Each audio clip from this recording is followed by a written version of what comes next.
Selamat pagi, siang, sore, dan malam teman-teman. Kembali lagi di Cinepot bersama gua Dilan. Kali ini kita akan membahas film-film yang sangat-sangat gokil sekali. Dari film-film indie yang sudah banyak banget menghasilkan award winning ya. Jadi kita akan bahas top 5 A24 film.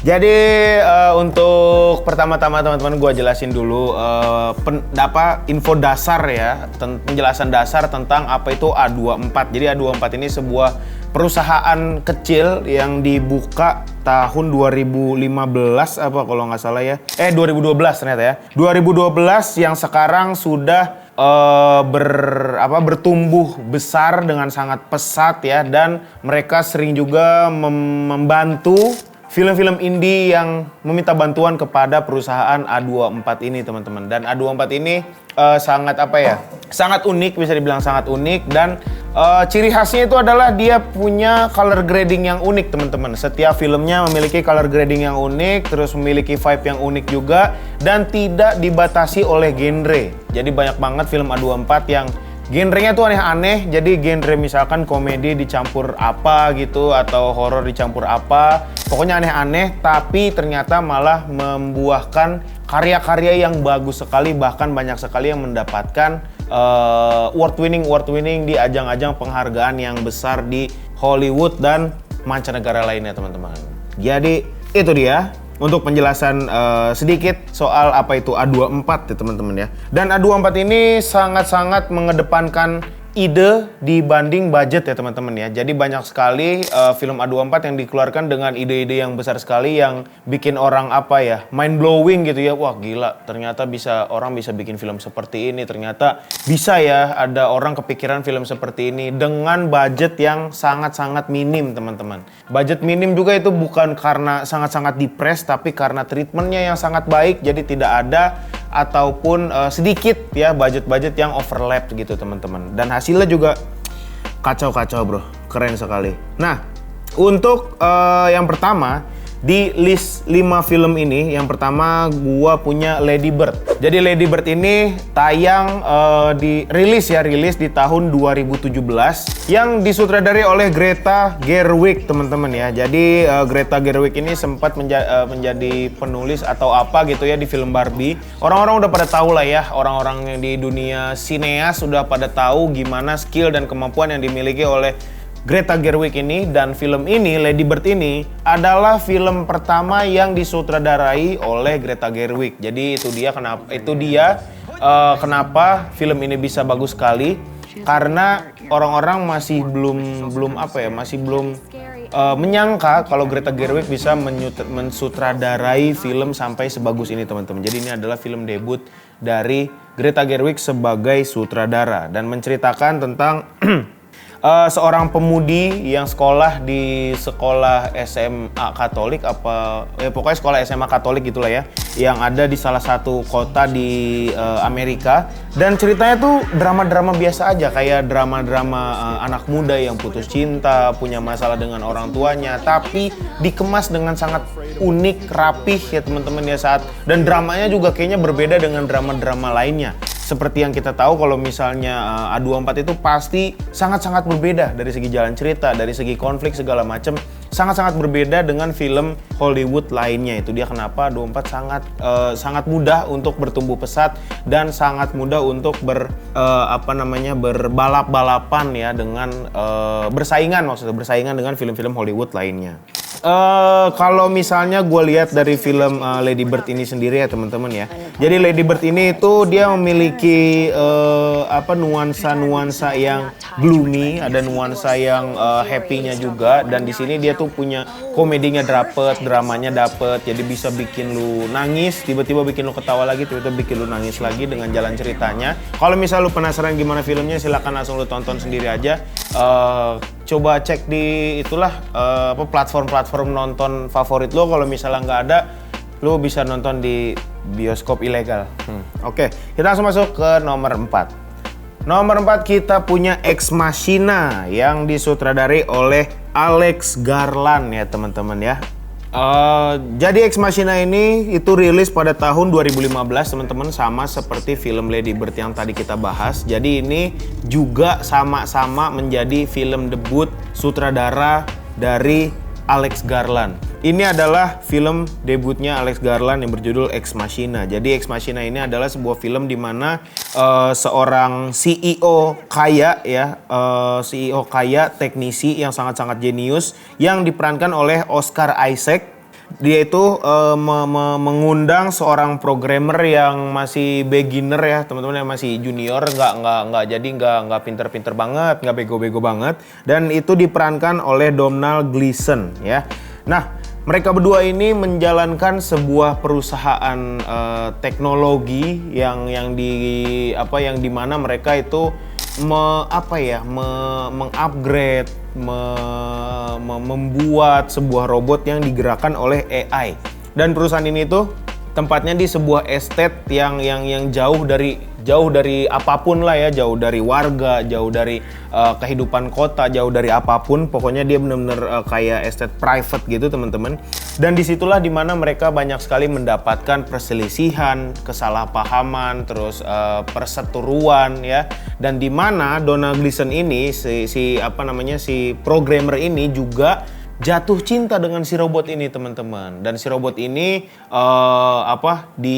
dijahatin ya, kalau nggak salah, gue lupa juga, dijahatin sama si Isaac yang menjadi CEO-nya, dan mereka berantem. Akhirnya si robotnya hancur, dan si Domhnall juga kayak Gleeson itu kayak wah sedih banget deh, marah apa segala macam karena dia juga udah terlanjur jatuh cinta sama si robot ini teman-teman. Kalau misalnya dari dari style, dari pembawaan mereka berdua ini seperti mereka santai gitu ya. Mereka bisa tetap santai walaupun mereka tetap di dalam scene yang mereka lagi marah-marah, lagi berseteruan. Jadi di situ bisa ngelihat kalau misalnya mereka itu karakternya orang yang bisa menghandle emosi, walaupun di filmnya tidak seperti itu juga ya. Mereka tetap ya marah-marah aja, mukul-mukul aja gitu ya. Nah makanya ini gue juga bingung nih ngejelasin karakternya. Tapi kalau misalnya gue nonton ya keren-keren aja gitu. Karakter dari kedua orang ini emang keren-keren aja gitu. Ini juga sama seperti drama-drama yang sebelumnya kita bahas gitu ya, si Lady Bird tadi. Ini dramanya juga agak berbeda dari perseteruan dan konflik-konflik yang dilakukan di film-film di luar sana teman-teman. Jadi kalau misalnya untuk ditonton, ini sangat mantap sekali. Salah satu rekomendasi kita juga di sini. Silakan dicari. Kita langsung masuk ke yang ketiga. Yang ketiga kita punya Everything Everywhere All at Once. Ini kayaknya gue udah sempet bahas juga di beberapa episode Cinepod lainnya ya teman-teman ya. Tapi ini tetap patut kita masukkan ke dalam list karena saking bagusnya film ini teman-teman. Kalau misalnya lu belum pernah nonton film ini, lu harus nonton nih. Jadi masuk ke list kita yang ketiga. Jadi ini adalah sebuah film yang membuat A24 ini semakin terkenal dan semakin naik namanya teman-teman. Karena dari segi pengambilan gambar, dari segi konflik, dari segi mereka mengambil jalan cerita dan screenplay film ini itu benar-benar unik sekali teman-teman.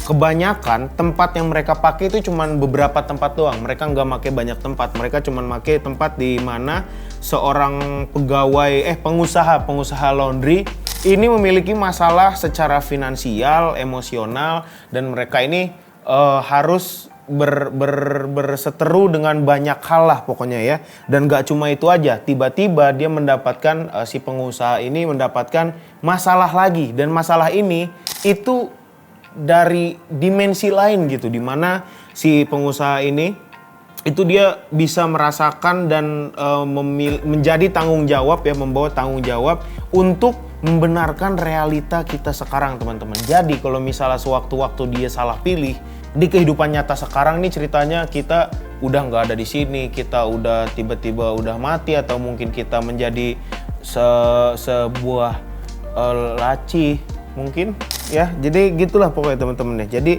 lu bisa mendapatkan konklusi lu sendiri saat lu udah nonton. Jadi buat yang lu belum nonton, silakan langsung ditonton aja Everything Everywhere All at Once. Kayaknya ini di Netflix ada deh, langsung dicek aja deh. Oke, kita masuk ke dalam list ke yang nomor 2 yaitu Green Knight. Jadi ini itu menceritakan tentang film perjalanan yang sejarahnya itu Zaman Raja Arthur, teman-teman ya. Menceritakan tentang seorang kaisar, seorang pangeran lah ya, bisa dibilang pangeran ini yang menjalankan tugas walaupun dia ragu-ragu juga, bukan ragu ya, kayak takut gitu ya, takut dia gagal, takut dia mungkin gugur di medan perang gitu ya. Pokoknya ini filmnya ini seru banget dari segi peperangannya, teman-teman, peperangan dan konflik di dalam kerajaan tersebut. Karena banyak sekali, bukan banyak sih, ada pepatah di dalam peperangan yang bilang kalau misalnya serangan dari luar itu masih mudah untuk ditepis, tapi serangan dari dalam itu yang susah, teman-teman. Nah, ini banyak sekali terjadi di dalam film ini. Jadi banyak banget konflik di dalam istana tersebut, di dalam kerajaan tersebut yang menimpa si pangeran ini, teman-teman. Dan Sir Gawain yang diperankan oleh Dev Patel ini juga menjadi highlight di dalam film ini, teman-teman. Jadi tulang dan nyawa dari film ini itu adalah si Dev Patel ini sendiri kalau menurut gua ya. Apalagi dari karakter yang sudah terbangkitkan dari dirinya itu membuat film ini menjadi makin epic, teman-teman. Kalau misalnya lu belum pernah nonton film ini sangat-sangat wajib lu tonton nih. Di Rotten Tomatoes sendiri dia mendapatkan rating 89% yang bisa dibilang itu adalah rating lumayan tinggi ya. Dan kalau misalnya di IMDb dia mendapatkan rating 6,6. Iya, 6,6 per 10. Dan dia mendapatkan metascore-nya sampai 85, teman-teman. Jadi cakep sekali. Gue belum ngeliat sih di Sandbox dia mendapatkan rating berapa. Cuman ini menjadi salah satu tontonan rekomendasi buat lu kalau misalnya lu suka film-film fantasi, drama dan action. Tapi ini bikin psikologi kita juga terombang-ambing, teman-teman, di sini. Lu bisa happy, bisa seneng, bisa sedih, tapi lu bisa seneng dan sedihnya lebih banyak sih di film ini. Langsung aja kita masuk ke dalam list yang pertama. Ini dia. Yang pertama kita punya Green Room, teman-teman. Jadi Green Room ini sebenarnya premisnya sangat simpel sekali. Jadi film ini itu tentang sebuah band punk yang nggak ada lah, tapi gue nggak tahu ini biografi atau ada ya. Pokoknya ini sebuah band punk yang menjalankan tour di luar kota dan mereka juga pengen keluar negeri. Cuman mereka bukan balik lagi sih, lebih ke ganti tujuan karena mereka tidak bisa tidak punya ongkos untuk jalan ke sananya. Di sepanjang film ini isinya itu cuman mereka survival ya, mereka berusaha untuk survive dari kesusahan ini, dan isinya tuh cuma berantem.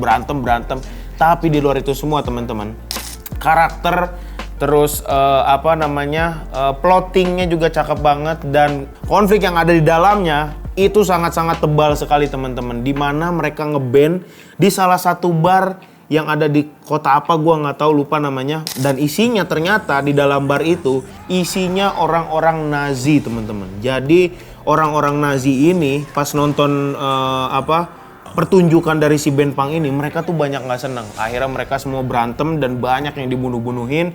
Bahkan pas mereka manggung aja nih, di bawah panggung mereka ngelihat ada cewek yang tertusuk pisau kepalanya, bro.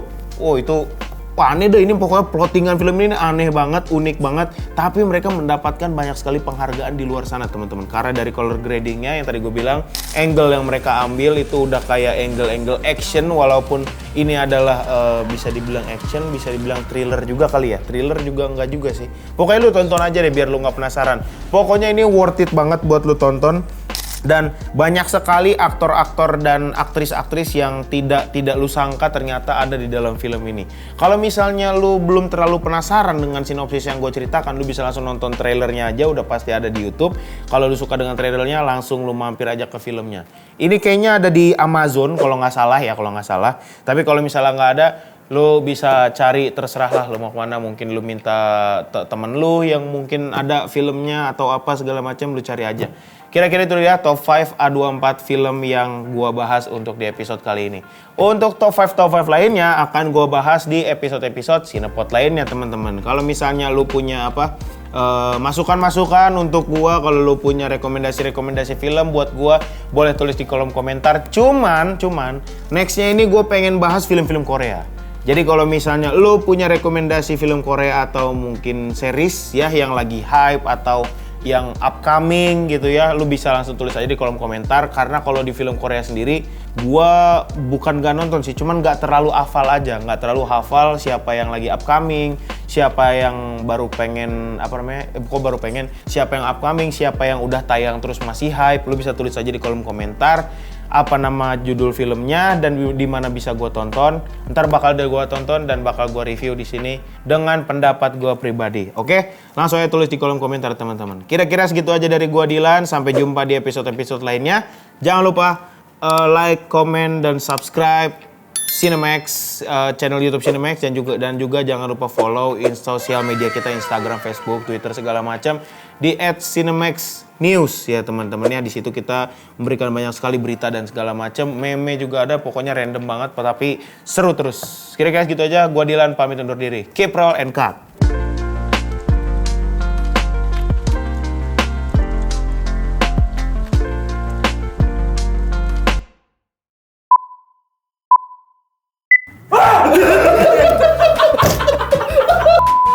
Gua punya Lady Bird. Jadi Lady